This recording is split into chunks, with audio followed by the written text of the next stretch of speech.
Yeah, Jarred Kelenic did that. And the Mariners snapped their 3-game losing streak. So it's a post-win, post-game show here on the Locked On Mariners podcast. Colby, hit it.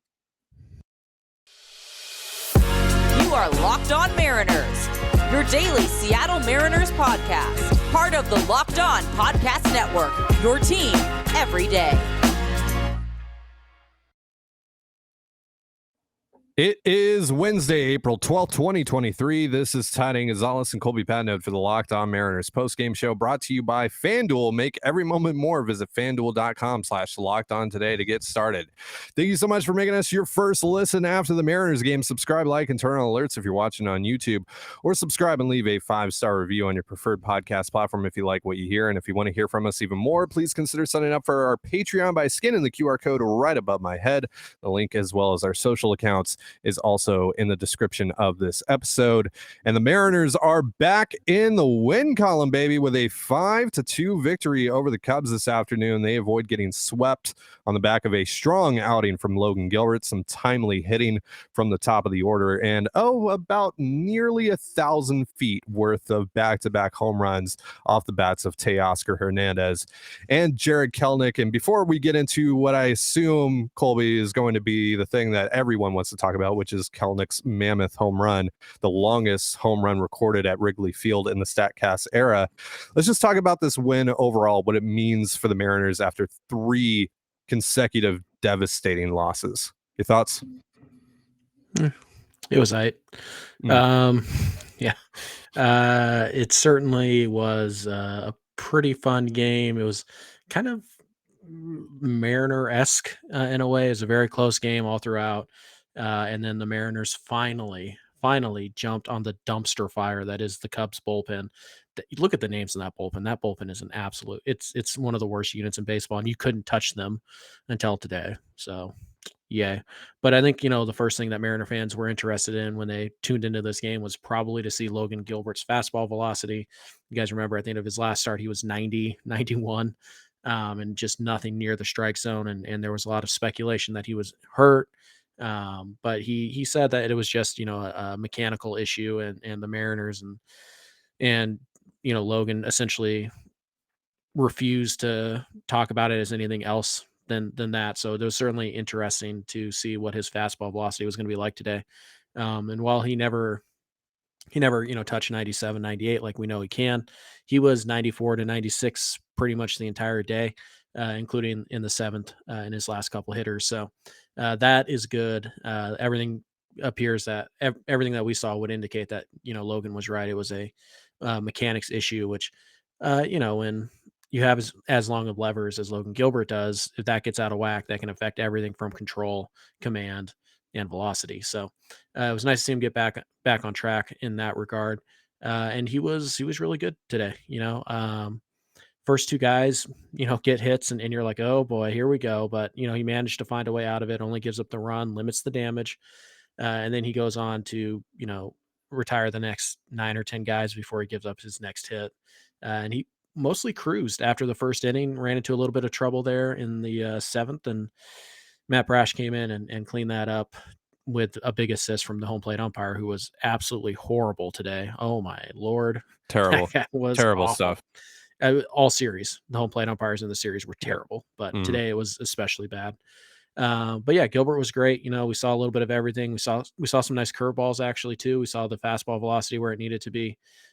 Splitter and slider were used as well, and pretty effective pitches. So it's not a great lineup that he went up against, but it is full major league quality bats. So give Logan some credit. He looked pretty good, and it was a really good bounce back start. And the one thing you don't want to do when you blow a big lead like you did the night before is lose the next game, because then panic can start to set in, and we know how calm Mariner fans are already, so it wouldn't have been that bad. But you kind of felt like you needed this one, and Logan went out there and he allowed you to only use 3 bullpen guys, and none of them, obviously with the day off tomorrow, your bullpen should be properly reset. So that should no longer be an issue going forward. We'll dive into the numbers of Gilbert's start a little later on in the show, but for now, let's turn our attention to the man of the hour, the man of this series, Ty really. France. Right. Well, yeah, Ty France had another really good game. He had a really nice series in Chicago, to be sure. But Jarred Kelenic with Who? a yeah. Here he goes. He's doing the bit that he said he was going to do beforehand. So funny. We're all enjoying this. Hey, I'm not the idiot wearing a jersey backwards to show people that I have a Jarred Kelenic jersey. I'm just wearing my him jersey because Jarred See, Kelenic is him. Ty would easily trade a Mariners World Series title for one All-Star appearance from Jarred Kelenic. Yeah. Player over the team, clearly, player to the front, team in the back, because it's Jarred Kelenic's team. How very 90s of you. Yeah, very 90s, early 2000s as well with the NBA jerseys. Yeah, sure. Shorts going past the knees, socks and slides rather. Yeah, good time, good era. So Jarred Kelenic hit as I mentioned earlier, the longest home run recorded at Wrigley Field in the StatCast era, 482 feet. Just edges out a Javi Baez home run of 481 feet. And he hit it to the upper tank in dead center field, which very few men have gone before. I'm going to assume Sammy Sosa went up there at least once in his career in Chicago. But all of these home runs that he hit this series were incredibly impressive. And it feels like they gradually got more impressive with each one. I mean, yesterday, I talked about it on the show. Fastball on the bottom outside corner, and he hits it to left center field. This one also a fastball on the bottom outside corner from Julian Merriweather. You can look back at it. You can look at the placement. It caught a lot of the plate. I did look back at it. It caught a lot of the plate, but okay. Bottom outside and corner. Plus, all these home runs were wind aided. So, are they really that impressive? Sure. Yeah, here he goes again. We're just absolutely enjoying this, Colby. This is a great bit. It's really landing. So the ability to drive that ball out, 112 mile per hour exit velocity. Shut up. 112 mile per hour exit velocity from Kelenic.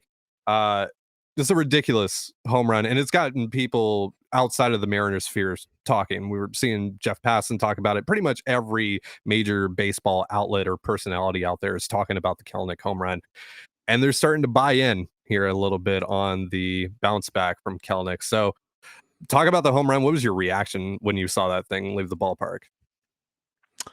Do I want to push the nuclear button right now? No, it was it was incredibly impressive because the weird thing is too, when you look at the StatCast data, right, and it had like a 31-degree launch angle, typically a high launch angle. I mean, you could still hit home runs with a high launch angle, but typically those home runs, they tend to kind of die because they're in the air for so long and they kind of come back to the field a little bit. But to go 482 it was a decent pitch. It wasn't a great pitch. I honestly don't know if this was his most impressive home run. Just obviously it's the greatest distance and it was highly impressive, but I kind of like last night's home run a little bit better. It was a better pitch and he hit it into left center field. But I mean, Kelenic's locked in right now. It really is, and it's easy to buy into the hype because he's showing you, right? He's showing every tool that he has and that we ever thought he could have. He's showing you right now in Chicago. So it'll be interesting to see if it carries over. I am a little concerned that all this success has put him on a pedestal that he can't actually achieve in Mariner fans' minds. He's gonna go 0 for 12. He's gonna do that at some point, and he kind of already has once this year. But again, this is the ceiling of Jarred Kelenic, and even if it's only for 3 games, it's nice if Jarred Kelenic is, because right now he's running like a 213 WRC plus or something like that. That's 7th in Major League Baseball right now. If Jarred Kelenic is 70% lower than that at the end of this year, the Mariners are a legitimate World Series contender. He doesn't have to be this good, but man, I can't remember the last time Kelenic put together. He's had some Septembers, right? But when has he ever had 3 games in a row that look like this? I don't think so. And it's not just the home runs. The at-bats are really impressive. The strikeouts continue to go down every day.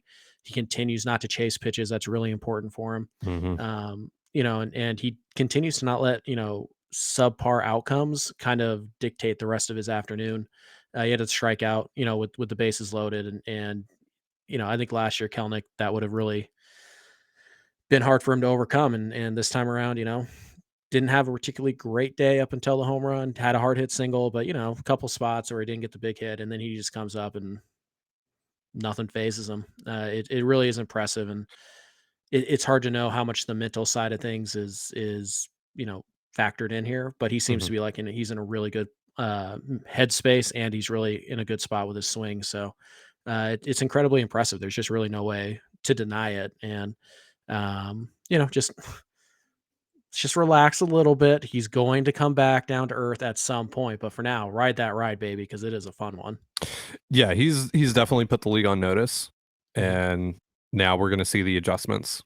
from opposing pitching staff. So we'll see how he adjusts back and how he responds, right? Because again, the big thing for me is seeing him hit another rough patch and how he bounces back from that or doesn't. That's going Right. to tell us a lot. But it's exciting. It's really exciting. And hey, for once, the Mariners, or well, Jarred Kelenic did something really cool, and the Mariners did not let it go to waste. So that's nice. Thank you for doing that. They were And already up 4-1, but yeah, yeah. I mean, I feel like you're trying to lump it into oh, he hit the game tying home run and they lose. They hit the go ahead home run in the bottom of the eighth and they lose. I'm It's not just the same. I'm just saying though, he did something really cool today. Yeah, he did. And He and they did. and they didn't let it go to waste. It wasn't like, hey, Jarred Kelenic hit this major home run and the Mariners blew a 5-run He lead. didn't. He didn't get tungsten arm O'Doyled or whatever. Yeah, yeah, Is yeah, what you're yeah, saying? yeah, yeah, Yeah. yeah. So that's nice. I'm happy with that. All right. I want to talk more about the offensive performance from the Mariners in just a moment, but real quick, a reminder: this episode of Locked On Mariners is brought to you by FanDuel. Grand slams, no hitters, and double plays are back, and there's no better place to get in on the MLB action than FanDuel, America's #1 sportsbook, because new customers get a no sweat first bet up to $1,000. That's bonus bets back if your first bet doesn't win. Just download the FanDuel Sportsbook app. It's safe, secure, and super easy to use. Then you can bet on everything from the money line to home runs, strikeouts, and stolen bases. Plus, FanDuel even lets you combine your bets for a chance at a bigger payout with a same game parlay. So don't miss your chance to get your no sweat first bet up to $1,000 in bonus bets when you go to fanduel.com/locked on. That's fanduel.com/LOCKEDON to learn more. Make every moment more with FanDuel, an official sports betting partner of Major League Baseball. And you're listening to the Locked On Mariners postgame show. Thank you so much for making us your first listen after the Mariners game. 5-2 win for the Seattle Mariners this afternoon at Wrigley Field. They avoid getting swept. Thankfully, they are 5-8, heading back home for a 3-game series with Colorado Rockies this weekend after a much needed off day tomorrow. Now, before we get back into this game here, Colby, we are, of course, running a fundraiser with Feeding America. Let's get a little status report on what's going on with that. Yeah, you guys are well aware by now, but Ty and I are partnered with Feeding America. If you guys don't know, 34 million people in the United States suffer from food insecurity. 9 million of them are children. That number is entirely too high. And we can help. Feeding America is a great organization that's able to turn every dollar donated into 10 nutritious meals to feed the hungry. And we're doing a fundraiser with them. Our original goal was $500. You guys have almost cracked $5,000. And we have about 2 weeks left to go with it. So we'd like to see how far we can take that thing. So if you guys want to donate, maybe donate a 10 for Jarred Kelenic today. Or if you're feeling zesty, maybe a 482 or $4.82 works too, because that is still a lot of meals. So yeah, Feeding America is great because we're able to, turn every dollar into so many meals, and we're approaching 50,000 meals raised. If you guys want to help support the fundraiser, just scan the QR code that's on the screen right now. If you're listening, there is a link to our donation page in the podcast description. There's also a link in the description of the video down below. So you can just scan the QR code and it'll take you right to that page where you can donate. Ty and I are also doing a little bit of extra. If you guys are unable to donate, or maybe you already have, you can go ahead and just subscribe to this channel, to our YouTube channel, and Ty and I will donate 10 cents to Feeding America. So basically, every person who clicks that button is one more person getting a meal that they otherwise wouldn't. So it all adds up. I think we're approaching 400 new subs since we started this. So that is obviously 400 meals for those who need it. So again, thank you guys so much for the support so far. We're getting really close to 5,000, like I said, which is, I mean, insane. Never thought that was going to happen. And if you guys have a little bit of a kick left in you at the end of this, if we do get to 10K, Ty has decided that he will get a tattoo in honor of the 10K. And Yeah, I don't know. I feel like I'm gonna get this tatted on my chest. I was gonna say, I think after today, Ty might be getting like a Kelenic 10, Yeah. but you could put the 10K, like put the 10 in Oh, Kelenic. there we Yeah, for wow, there 10K we and go. your Look at that. Look at that. Yeah. Yeah, So yeah, I'm gonna get the MLB logo on my neck. Kelnick right across here, and then the 10 sure. And right there. yeah, little K on the Right on after my the. belly. There Yeah. you go. There you go. So yeah, if you guys do manage to do that, then Ty will get the tattoo. But yeah, it's been awesome. Thank you guys so much. And if you guys, want to help out even more, maybe go to your employer and see if they'll match donations. Apparently there are a lot of companies that will match your charitable donations, and that would be a great way to get us closer to the insane goal. But again, thank you guys so much. It's really been really fun to track that daily and just kind of see where we're at and see all the messages that come in with the donations. It's been awesome. Kind of feel like watching some Man One tapes now that I'm wearing this. Oh, good Lord. There's that Netflix documentary you can watch that. about what ruined and won. Oh, oh man. Sad. R.I.P. and one. All right, let's let's move on here. Let's talk about the rest of this offense for the Mariners. Kind of struggled a little bit against Marcus Stroman in terms of capitalizing on some opportunities that they had. Once again, they had bases loaded, less than 2 outs, and didn't really do anything with it. Somebody hit a double, for the love of God. Please, yeah. Can we get a bases clearing double once?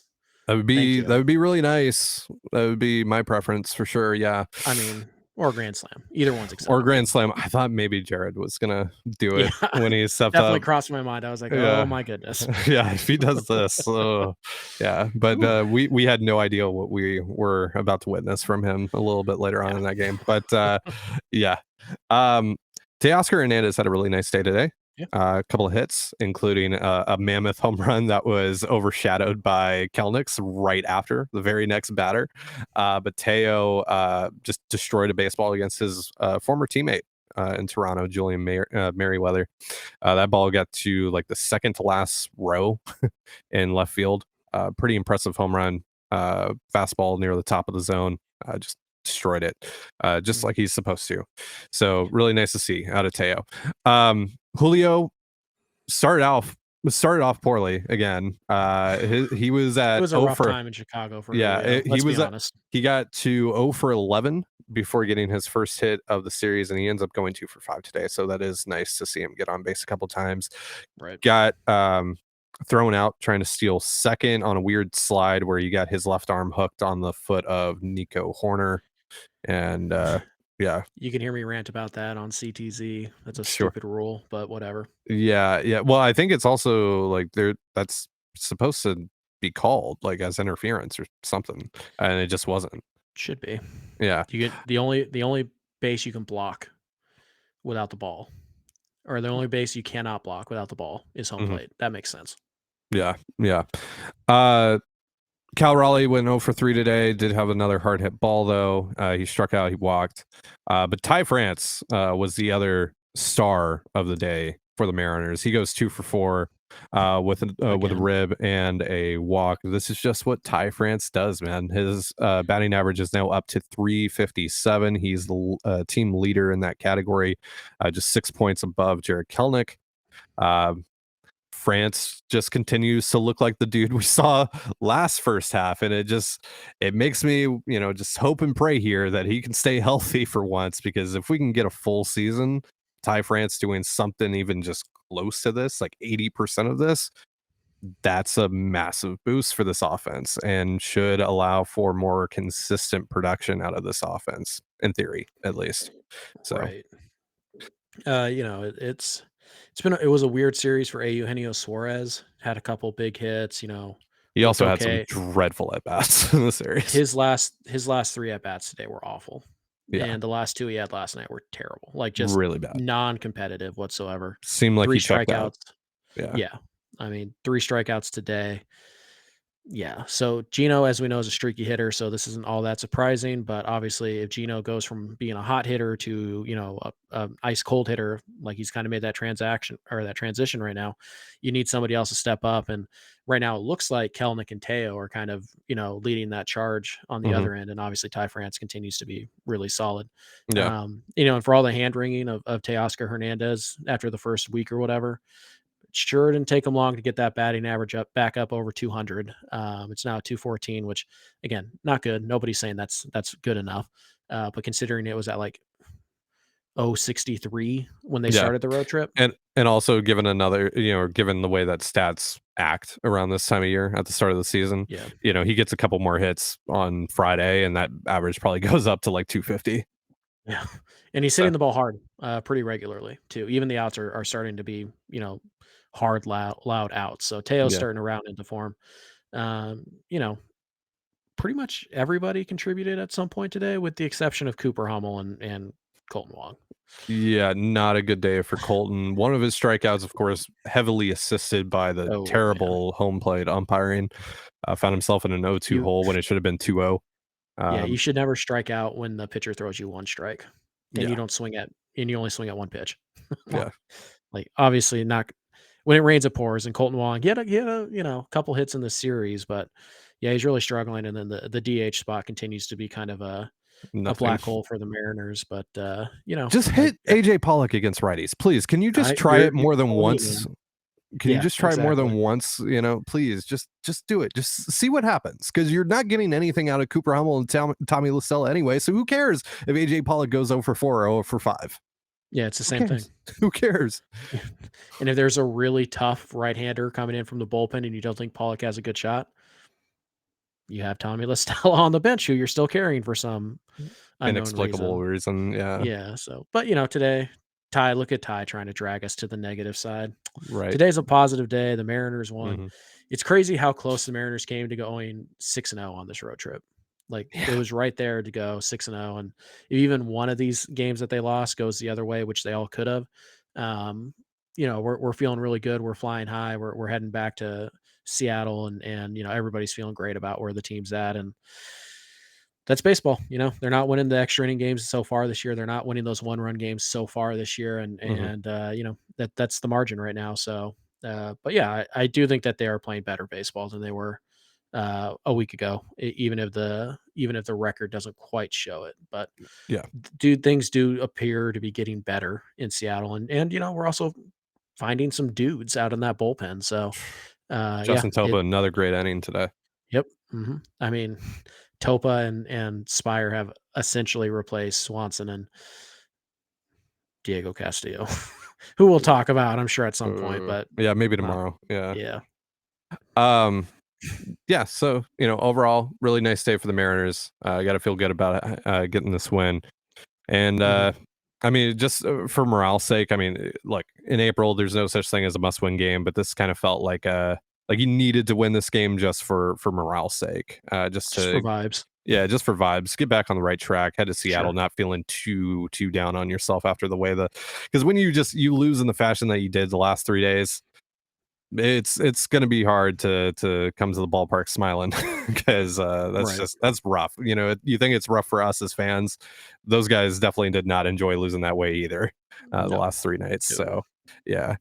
But yeah, so we're going to talk a little bit about Logan Gilbert some more and get you on your merry way here on this lovely Wednesday afternoon in which the Mariners win 5-2 over the Chicago Cubs. And by the way, thank you, Paul Sewald, despite the home run to Cody Bellinger, for making this relatively easy, Stress-free. for just getting us out of here, getting the boys home on time. Like, thank you for doing that. All right. More on Gilbert and whatever else we feel like talking about in just a moment. But real quick, a reminder, this episode of Locked On Mariners is brought to you by Ultimate Baseball GM. Ever dreamed of becoming an MLB GM and managing your professional baseball franchise? Well, your dream can come true, and this game is definitely for you. Manage every strategic aspect of your team, play through the season, and lead your team to glory. You're responsible for hiring the right coaches and staff, managing team finances, scouting and drafting players, managing difficult personalities, navigating your franchise through free agency, and all the ups and downs of a season. All this in a challenging and realistic game world. Ultimate Baseball GM is completely free and playable offline. Play on the go as you want and when you want. It's basically the Jerry Dipoto simulator. So instead of saying chills, Dipoto did it again. You can now say chills. I did it again. That's freaking right, Colby. Download it now, and Locked On Mariners listeners get a 100% free boost to their franchise when using the promo code Locked On in the game store. So make sure to check it out. To download the game, just visit probaseballgm.com, scan the code, or look it up on the app stores. That's probaseballgm.com. Ultimate Baseball GM. Start your dynasty today. And you're listening to the Locked On Mariners podcast. Thank you again for making us your first listen after the Mariners 5-2 win over the Chicago Cubs at Wrigley Field. They avoided getting swept, and a big part of that, as we mentioned earlier on in the show, was Logan Gilbert, who was very good today. Very good. 6 2/3 innings pitched. He was the first Mariners starter to record an out in the 7th inning this year. 7 strikeouts, just 1 walk, 1 earned run on 4 hits. Colby, tell me more about what you saw out of Gilbert today. Yeah, it was interesting. He actually threw a lot, relative, threw a lot of knuckle curves today.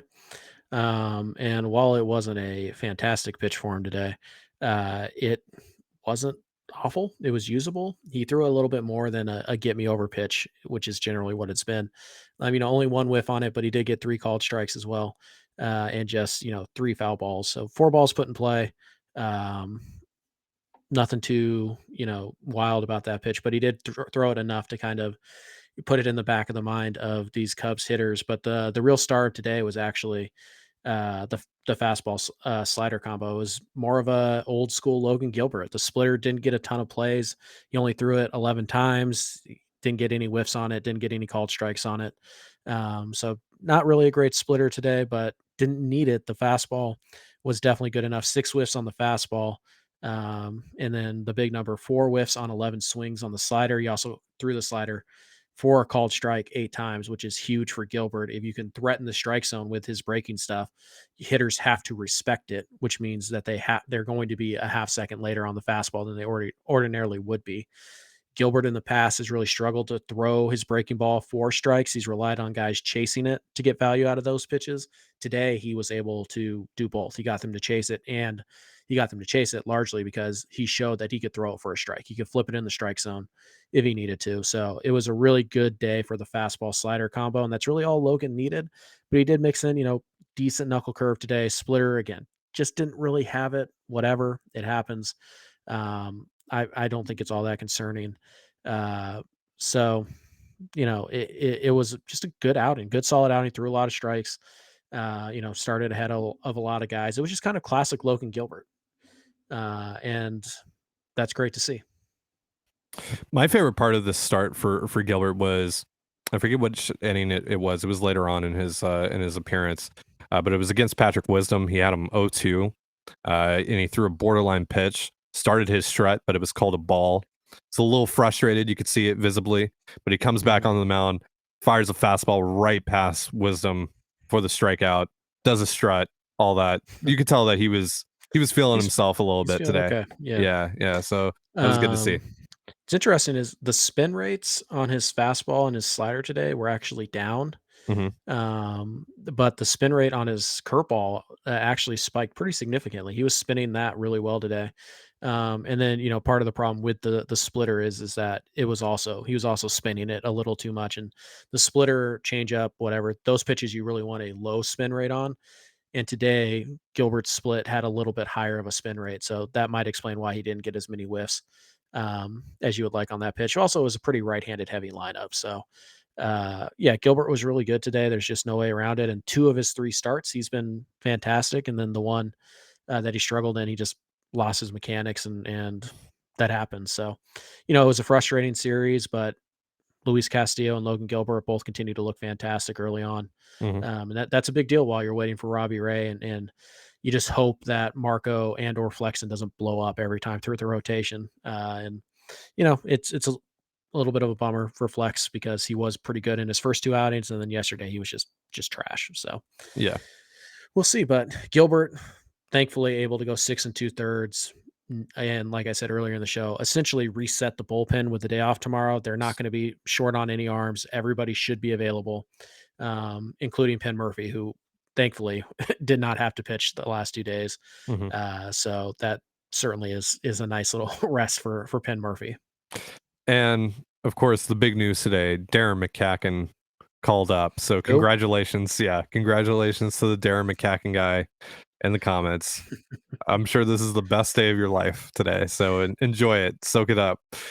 Right before he gets DFA'd. Celebrate responsibly, though. Going to happen. By the way, real fast, just I know we kind of mentioned him quite a bit so far, but Justin Topa again, just awesome.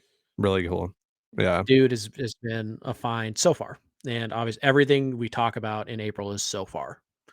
But Yeah, Topa he had 6 called strikes plus whiffs in his appearance today. 60%. Yeah.